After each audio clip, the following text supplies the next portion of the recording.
Hello, everybody, and welcome to the Gold Show. I'm Paul Brooker. Today, I am joined by James from the Gold Busters.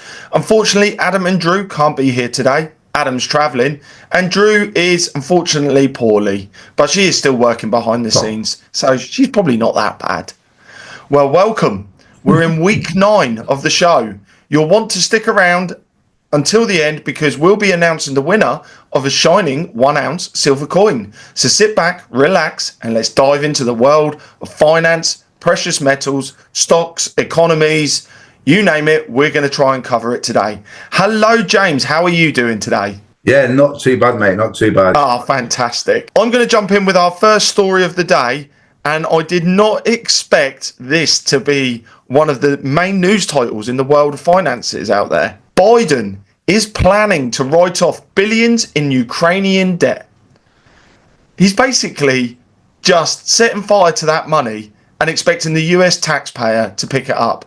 I find this quite strange. I find this a bit outrageous, and I don't understand why. I mean, what are your thoughts on this today? Doesn't get any better, does it? It doesn't get any better. The sooner that guy is out of office, the better. It's just shocking. It really is. And I think that's why Trump got the support he did. I really do, because I think people are realising this. 4 years ago, I think most people, the majority of people were still fast asleep. But now I think they're wide awake. You can see that, can't you? How can it get any worse? It's just one thing after another, isn't it? It's just getting to a really silly point now. This is just for us personally, is you've got to look after number one. So no matter what happens out in that world, you've got to be as independent as you physically can. And that's in every way possible. And we deal with the financial side, of course, but there's other ways, such as food and being independent, growing your own food if you can, and things like that. But you've just got to be. You've got to be as independent as possible. So you're not reliant on the government. You're not reliant on what goes on in the rest of the world. It's so important. I think there's a lot to be said for being your own sovereign bank. And I know I'm joking, sovereign as in like sovereign gold coins for argument's sake, but sovereignty as in you are literally in control of your own assets and not reliant on some government to spend all your money on absolutely madcap things, pumping billions into a country's war that you will be paying for and your children will be paying for generations, and saying, don't worry about paying it back. Who are you to say that? Surely Congress should vote on this. But anyway, we think he's going senile. It's probably just one of his many crazy things he's decided to do. We'll see how that one plays out later on down the road. Moving into my next story, Moscow has entered the top 5 world cities for numbers of billionaires. Wow, those sanctions on Russia aren't doing very well, are they, James? No. I didn't think they would. You know, this was again. I think the best word is inevitable. If you know how the world really works and not what you're told on TV. Yeah, I think you're absolutely right. Yeah. I mean, when you look at this, there's 3,323 billionaires lived in 15 cities across the world. I mean, topping the list is New York with 144. Then it's Hong Kong, San Francisco, and London, which had 107, 87, and 78, respectively. Moscow's got 77 billionaires. I don't think those sanctions are working too well, are they, James? No. It just them sanctions, in my view, just woke up the world and made them all think, hold on a minute, hold on, this could happen to us. It's a big do as you're told, otherwise you're getting a sanction. And again, everyone's becoming independent as countries, or they're working towards independence, aren't they? So yeah, it's okay being a bully in the playgrounds, but if you push too much, people are going to stand up to you. Somebody's going to stand up to you somewhere, and then once one person stands up to you, everyone else will start standing up to you. I don't know if that's the best way to explain it, but yeah, we can see that coming. You can see it coming down the road. But again, you've got to have is the best way to say it, ear to the ground. You've got to be looking out for this and not just listen to the news. You've got to be doing your own research and looking into things yourself to realise how this is really playing out, how this really works. Yeah. Very much so. Yeah, James, what have you got for us today? Well, President Trump, elect, I should say, when he won the election, the metals, we had a pullback on the metals prices, didn't we? So it nearly got up to $2,800 an ounce. I've got the chart up here on my monitor here. So yeah, it take a little bit of a hit, but we expected that. And for us, that's not a bad thing. This is something we have to keep reiterating to people. It's not a bad thing. Nothing goes up in a straight line, as Adam always says. Nothing goes up in a straight line. But it's took a dip, but it's on the way back up again now. It's nearly at $2,700 today as we speak. It was 2,000. I think it was $20 below that last night when I checked it last night, and it's just gone over $2,700 an ounce again. Yeah, is that a 2-week high? Yeah. I think there's something also we need to add to this, just adding to the geopolitical instability of the world. Now, when Trump come in, I think everybody thought, bang, that's it, we're going for peace. Back to business as usual. Yep. Gold tanks normally in peace times. Yeah. But Biden then decides to give the go-ahead to launch long-range missiles, escalating the conflict in Ukraine. And that is a big, big problem, really. It is a big problem because that means that political instability is going to continue for a little bit longer. I'm hoping, as Trump has promised, day one, bang, peace, done. But until then, I think we're going to see gold rise quite a bit for quite a while longer. Yeah. Do you know, again, if you know how things play out, I do. I was so confident and happy that Trump got in. I was so happy. I'm sure you were. But I thought long term, this is going to be good. This is going to play out well long term. But we've still got a battle on our hands right now today. I knew it wasn't going to be over just like that. I knew it, and I knew the metals prices would take a bit of a dip. But I knew they'd recover, and especially when this news came out about the missiles, that is just crazy.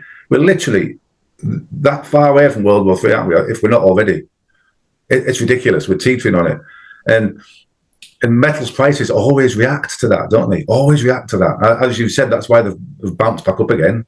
That they've recovered. But the thing is, the best time to, well, for us, we buy all the time. We buy consistently every single 2 weeks. We don't mind what the prices are. We just buy every 2 weeks because we know the importance of having metals and not currency, having our savings outside the system. But what most people do is they buy metals when the prices are going up. And generally, things are really bad when the prices are shooting up, as we've just said. But the best time to buy them, even though we buy them all the time, the best time to buy them is in peacetime. When everything's really calm and everyone's happy and confident. When the prices are low, that's the best time to buy them. And you just buy them and sit on them long term. But I really don't see this going away. I really don't see. I can see it hitting 3. Again, we don't like giving predictions, but I can really see it heading back up to where it was. I don't want to give any predictions. I nearly did then. we don't do that. James, you being an expert in your field, you're allowed to analyse and give a rough guess. You know, as long as you tell the people this is not fact. You know, I truly believe you're on the right line there. Yeah. It just, I think it's with us, you see, because I speak to customers every day now, really, and no matter how many times we say we're not predicting, or we don't give, the reason why we don't give these predictions, because people, even though you say this is just our thoughts, they still hang on your thoughts, don't they? Some people will just go, right, okay, that person said $3,000 an ounce, so it's going to be $3,000 an ounce, and that's what they rely on. So that's the reason why we don't put it out there, really. But yeah, just looking at the charts, it tells you how it tells you the psychology of the human being, doesn't it? Of human beings on this planet and how they're thinking, whether in good times, bad times, whatever. Just looking at the charts, you see that in the stock market, don't you? Yeah, I think it's interesting. 100% right there, James. I mean, me personally, I see gold going a lot further up now because Biden's now overcommitted the USA to this conflict. We've still got Israel, Palestine war going on. Oh, yeah, Heaven forbid, North Korea and South Korea happen. So I think gold has still got a very, very bright future ahead of it. And if time's on your side, yeah, gold always wins. I think that's my yeah. saying. Time is on your side, gold Good always point. wins. Yeah, good point. So that's why we always say it's a long term. We always say 4 or 5 years plus. It's not a. Don't expect to have these gains the following week or the following day or following couple of weeks. It's a long term thing for sure. And I will never stop purchasing metals. Never. Cause it's okay for us, I guess, because we've been. Well, me personally, I've been buying for maybe 12 years now. I've been investing in metals, and I've seen the ups and the downs and everything, the whole journey. Yeah. But if you're just starting out, you might think, "Oh, it's going up again." I'm maybe not buying it, but no, yeah. It's important to get out of the system when you really truly understand it, and you truly understand the risk of having your life savings in paper currency being inside the system, being within a bank. It's a bit crazy, isn't it? You understand. Yeah. I mean, if you look at the what's it in the US, the FDIC, we have the equivalent over here, the Federal Deposit Corporation. They have a confidential. They have a list of banks that are on the naughty list. I call it the naughty list. Well, they have a CAMELS rating. One being the best, 5 being the worst. And if you get a rating of 4 to 5, if a bank gets a rating of 4 or 5, they're on the failure list. They're looking at failing. They're looking at collapsing. So this list isn't supposed to be, it's private. The public aren't aware of it, so they can discreetly deal with the banks or help the banks if they can behind the scenes, because they don't want bank runs, do they? I mean, if you look back in history, do some research, there's been many bank runs. That's the last thing they want. So they discreetly behind the scenes will try and help the banks. So it's not the list is not supposed to be public for that very reason. But they all get CAMELS ratings. And I think it was 52 banks last year. I'm sure it was 52 banks in 2023. It's 63 banks the last time I looked. And I think that list has actually gone up. Is it 517 billion now in losses? Something crazy, isn't it? Like Can't that. continue. No, it just can't. It really can't go that way. Yeah. And what was I going to mention you earlier? I mentioned it earlier, Paul, regarding the Dodd-Frank Act in the US. Please, anybody watching this, look this up. Do your research on this. It's very important to understand this.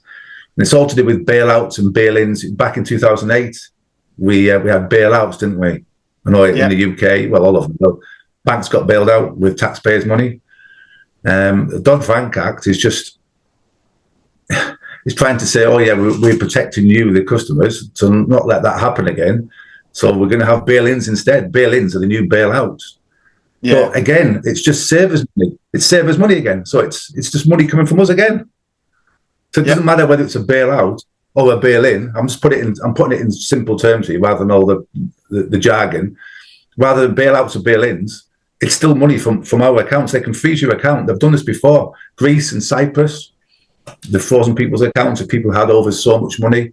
They took a percentage of that money off them. They froze their accounts.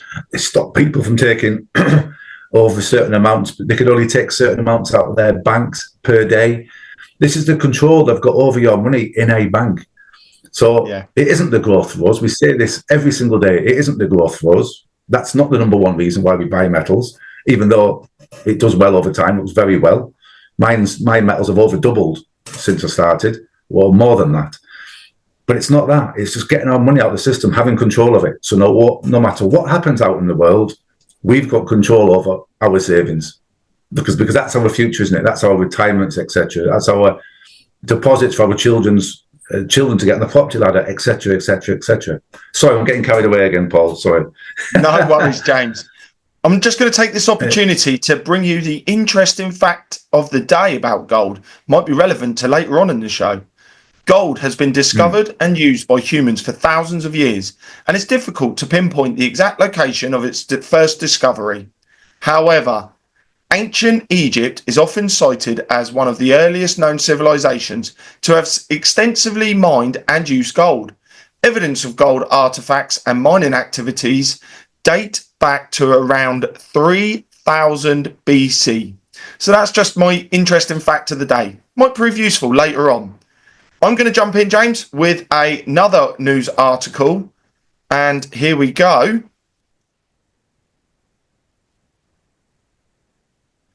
London, safe haven gold holdings swell in London. Price rises as Ukraine hits Russia. Now, we touched on this briefly earlier. This is it. You know, Ukraine's taking the gloves off as such, and they're now attacking inside of Russian territory. This is showing gold is a safe haven in times of conflict, in times of war. I mean, if, and I pray it does not happen, World War III is declared, gold will go through the roof. That is a fact over history.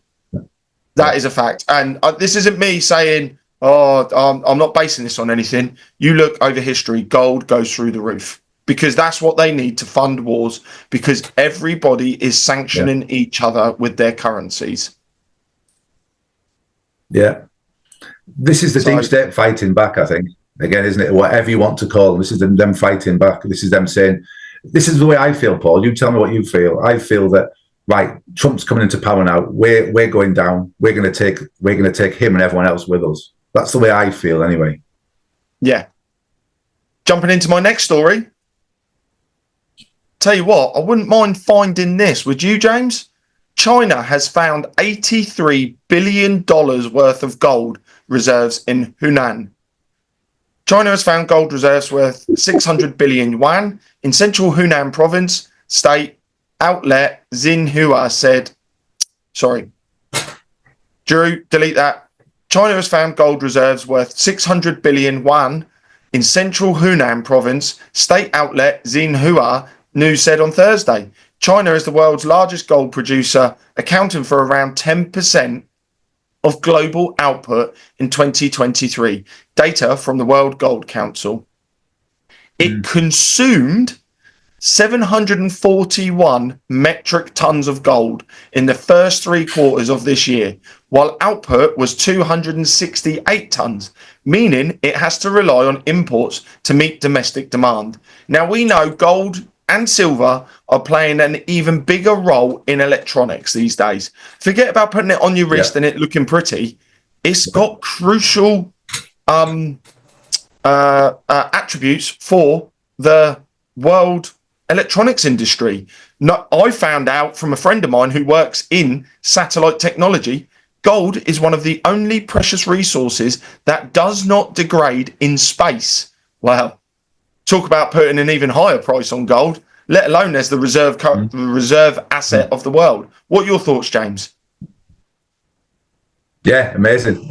It's silver's used for things that you wouldn't even think of. It's crazy, and the industrial demand is from what I can see, again from doing my own research, is going through the roof. But the thing is, at the same time, we've got it's the 4th year running now. We're in deficit. So what does that mean? Again, it's not rocket science to work this out. For the 4th year running, demand's going like that. There's a deficit. You know, the amount of silver that we have is going down. It's mad. So, and silver is on sale. I mean, look at the price again now. It's recovered a bit now again from what it was. But it got up to nearly, was it $35 an ounce? I think it was several weeks ago.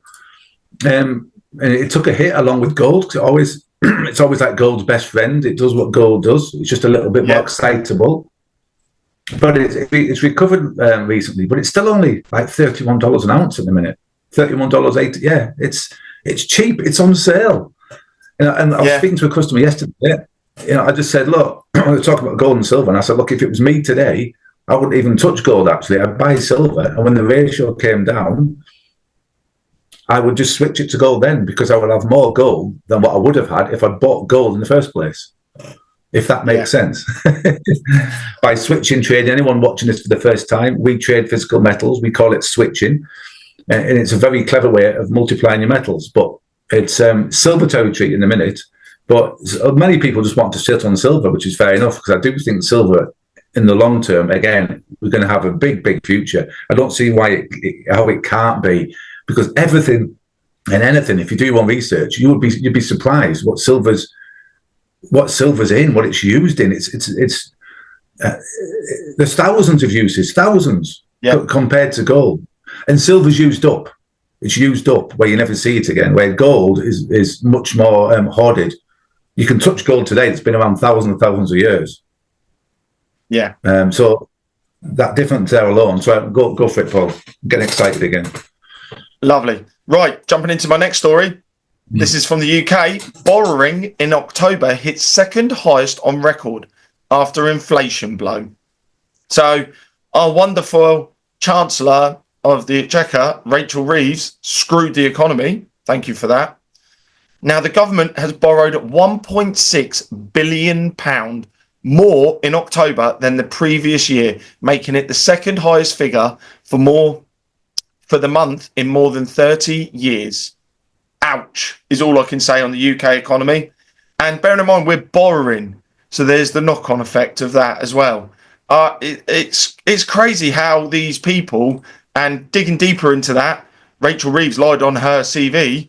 The rumour is she's just Rachel from accounting. She's not qualified to run the country's expenses, which horrifies me.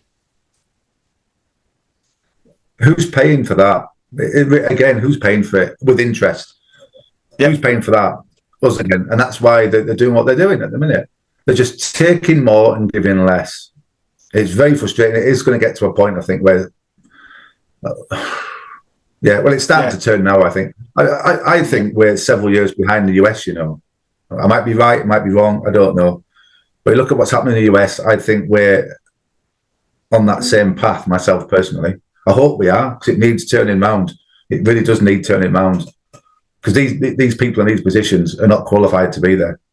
They're just within their own little network, aren't they? They've all been to the same schools, etc. It's all just backhanders, best friends. You know, yeah, we'll get you in, do this. You rub my back, I rub yours.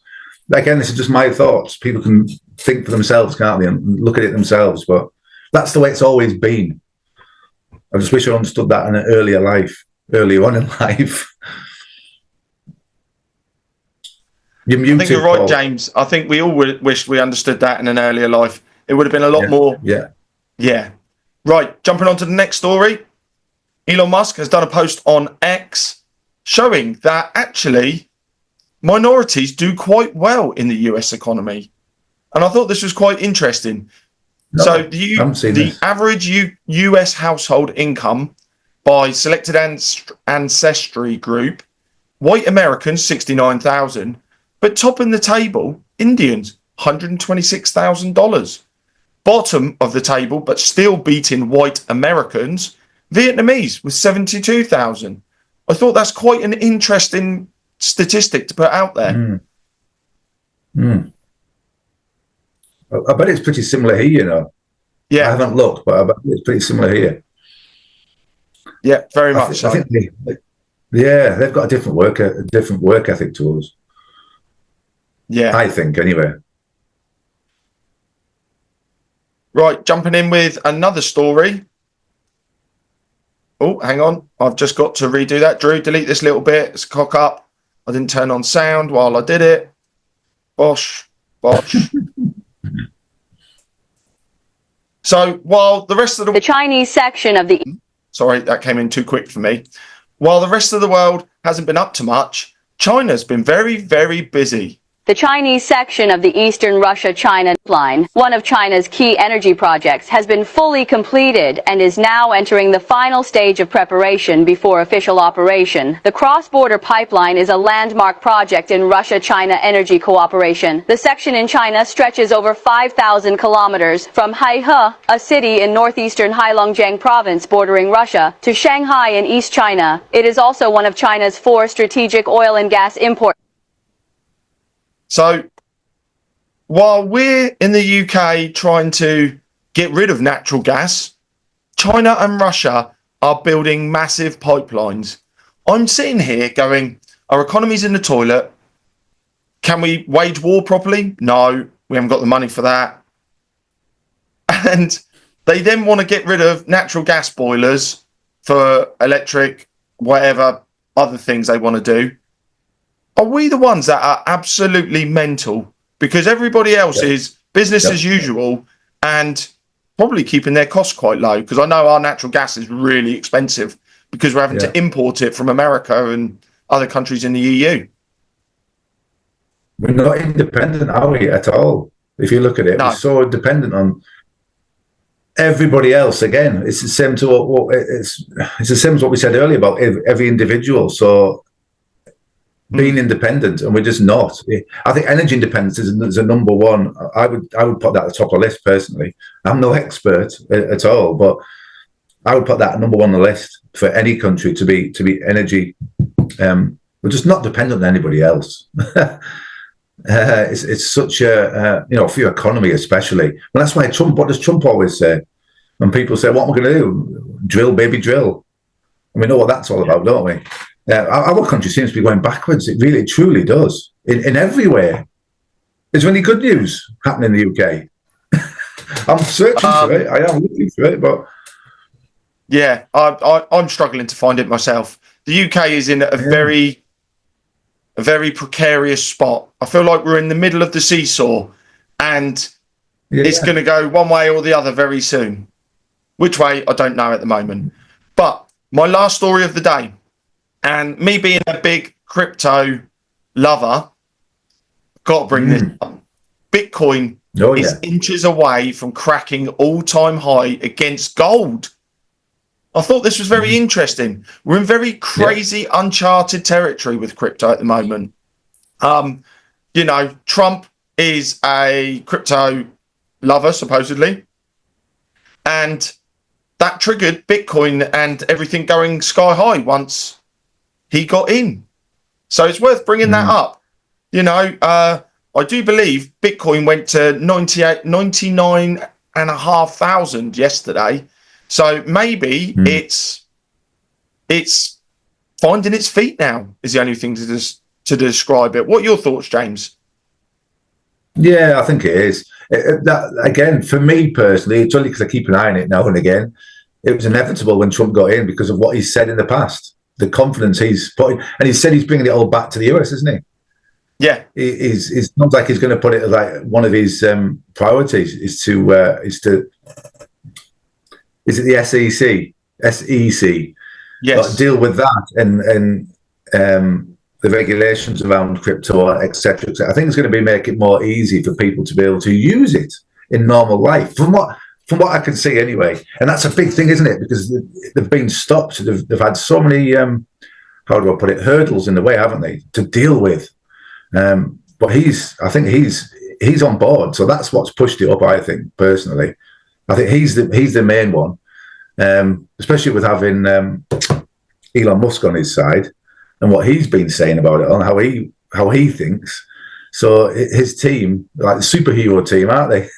In the US, if they're allowed to do what they need to do, of course, I think the next 4 years, people could actually, how do I put it? Could become quite wealthy if this war doesn't kick off, and if they play their cards right and open their eyes to the world and the way it really works, and take action. I think they could become quite wealthy if they truly understand how it's all working behind the scenes. If that makes sense. Yeah. Well, that brings us to the end. Oh, sorry, James. I don't know what you think about that, Paul, but yeah. I think we need to wait and see what's to come, because it's very interesting times again. There's a lot of hope for the crypto world. There's a lot of hope for the gold world as well. Unfortunately, the hope for the gold world falls on the back of World War. So who knows? We'll have to wait and see. Well, James, thank you for Well, James, thank you for joining us today on the Gold Show. Where can everybody find you? And if anybody wants help purchasing precious metals, gold, silver, etc., how do they contact you? Yeah, just jump online, go to goldbusters.co.uk, and just leave us your details and we'll be in touch. Fantastic, thank you. Now, before I end the show, I have to give you the question of the week. This has come directly from Drew. Where was gold first discovered? Now, I did mention it in the show at some point. I'm not going to tell you the timestamp. I'm going to let you all find it. Thanks for joining us on The Gold Show. This week's lucky winner is Glenn Sims. Congratulations, you have won a 1 ounce silver coin.